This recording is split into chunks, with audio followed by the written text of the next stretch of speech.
Hi friends, एसआईसीटी education में आपका स्वागत है। जैसा कि आप जानते हैं, कुछ जो समय चल रहा है, हमारा नवंबर का महीना है।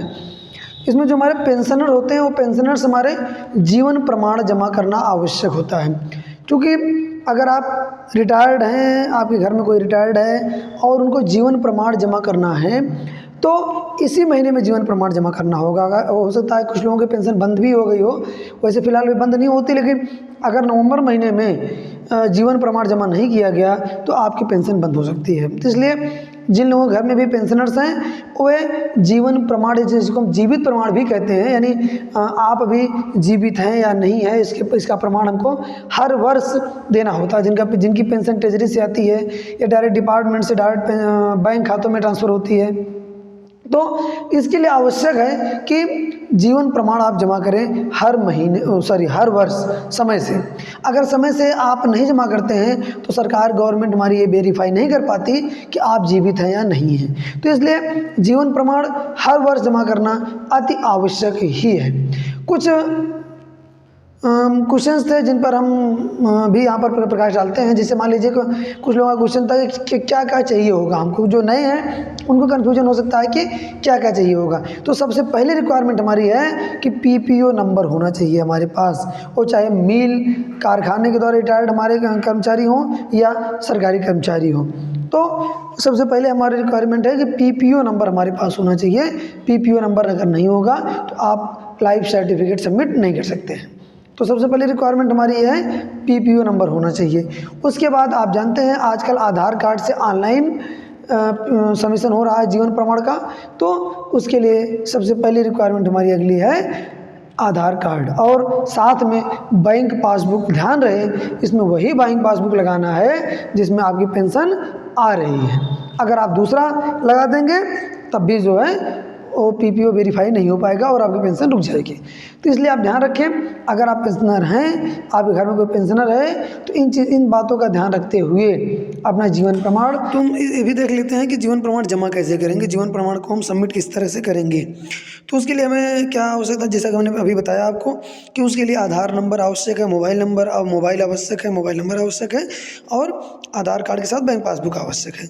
तो सबसे पहले यहाँ पर हम आधार नंबर इंटर करेंगे। ऊपर देख रहे होंगे आप, यहाँ पर इस जगह पर हमको आधार नंबर इंटर करना है और फिर उसके बाद मोबाइल नंबर इंटर करना है। आधार नंबर और मोबाइल नंबर इंटर करके यहाँ पर गेट ओटीपी वाले ऑप्शन पर हम क्लिक करेंगे।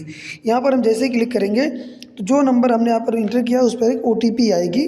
ध्यान रखिएगा, एनआईसी से आएगी, तो उसको हमको 6 डिजिट की ओटीपी होगी, उसको हमको इंटर करना होगा। यहाँ पर जैसे हम ओटीपी इंटर करेंगे यहाँ पर, तो जीवन प्रमाण के जो है पूरा एक फॉर्म खुल कर आ जाएगा आपके सामने और उसके द्वारा आप जो है डिटेल्स पूरी भर सकेंगे। तो इसको जैसे सबमिट करेंगे तो ये वाला फॉर्म आपके सामने खुल कर आएगा।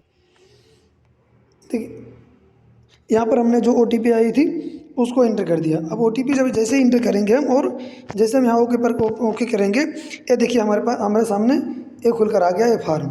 ठीक है, अब ऊपर ध्यान रखिए पेंशनर नेम, पेंशनर नेम जो है जिसका पेंशन का लाइफ सर्टिफिकेट आप सबमिट कर रहे हैं, उसको यहाँ पर हम नाम लिखेंगे, उसका ध्यान रखिएगा यहाँ पर। उसके बाद हम नाम लिखने के बाद जो आप देखेंगे टाइप ऑफ पेंशन, वो पेंशन किस प्रकार की है। अगर कोई मिल में या किसी प्राइवेट कारखाने में जैसे पेंशन मिलती थी, अगर काम करता था, तो उसमें EPS 95 सेलेक्ट करेंगे। कोई सर्विस के लिए है तो वहाँ पर हम सर्विस सेलेक्ट करेंगे कि वो किस सर्विस में था। उसके बाद किस डिपार्टमेंट में, डिफेंस में है डिफेंस में, रेलवे में रेलवे, पोस्ट ऑफिस में है तो पोस्ट ऑफिस। उसके बाद जो है अगर कोई राज्य सरकार के कर्मचारी हैं तो जिस स्टेट के हैं उसको सबमिट करेंगे, उसको हम यहाँ सेलेक्ट करेंगे। उसके बाद पेंशन कहाँ से ट्रेजरी से आती है या कहाँ से आती है, तो मोस्टली जो है ट्रेजरी से ही पेंशन बैंकों में भेजी जाती है, तो वहाँ पर ट्रेजरी सेलेक्ट कर लेंगे। उसके बाद वो ट्रेजरी किस ज़िले की है उसको सेलेक्ट करेंगे। हम देख रहे होंगे आप यहाँ पर, ये देखिए यहाँ पर ज़िला सेलेक्ट करेंगे। उसके बाद सबसे जो इम्पोर्टेंट चीज़ है वो हमारा है पीपीओ नंबर। पेंशन के लिए पर्सनल जो पेंशन नंबर होता है उसको यहाँ पर इंटर करेंगे। ध्यान रहे गलत ना होने पाए क्योंकि इसी से वेरिफिकेशन होना है। अब पीपीओ नंबर इंटर करने के बाद जिस बैंक में आपकी पेंशन आती है, पेंशनर की पेंशन आती है उसको हम बैंक अकाउंट नंबर और बैंक का IFSC कोड इंटर करेंगे।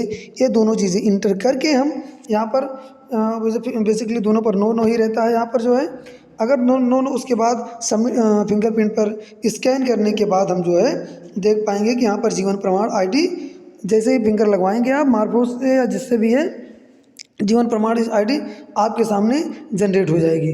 जीवन प्रमाण ID जनरेट होने के बाद अगर आप वहाँ से चाहें तो प्रिंट क्लिक कर देंगे, प्रिंटर लगा होगा तो। अगर नहीं लगा है तो अगर आप बाद में भी चाहते हैं जीवन प्रमाण की सर्टिफिकेट डाउनलोड करना तो जीवन प्रमाण सर्टिफिकेट के लिए यहाँ देखिए इसको गूगल को ओपन करिए, यहाँ पर लिखिए जीवन प्रमाण सर्टिफिकेट डाउनलोड। जीवन प्रमाण की वेबसाइट खुल जाएगी। इस वाले लिंक पर आप क्लिक करके जो हमने ये लिंक है इस लिंक पर हम क्लिक करेंगे और यहाँ पर जो है ये देखिए जो प्रमाण ID हमारी जनरेट हुई थी इसको नोट करके रख लीजिए, कभी भी आप निकाल सकते हैं। उसके बाद हम जो है सीधे सीधे वहाँ पर प्रमाण ID इंटर करेंगे यहाँ पर और उसके बाद कैप्चा डालेंगे तो यहाँ जो है गेट OTP पर क्लिक करेंगे। जो नंबर हम आपने वहाँ पर दिया था जो जीवन प्रमाण सबमिट करते समय उस नंबर पर एक OTP जाएगी। OTP यहाँ पर सबमिट करके दोबारा से हम जीवन प्रमाण ID सर्टिफिकेट डाउनलोड कर सकते हैं। तो आशा है इस तरीके से आप अपने आपके घर में अगर कोई पेंशनर हैं या आप एक दुकानदार हैं, कैफे चलाते हैं तो इस तरीके से जीवन प्रमाण सबमिट कर सकते हैं।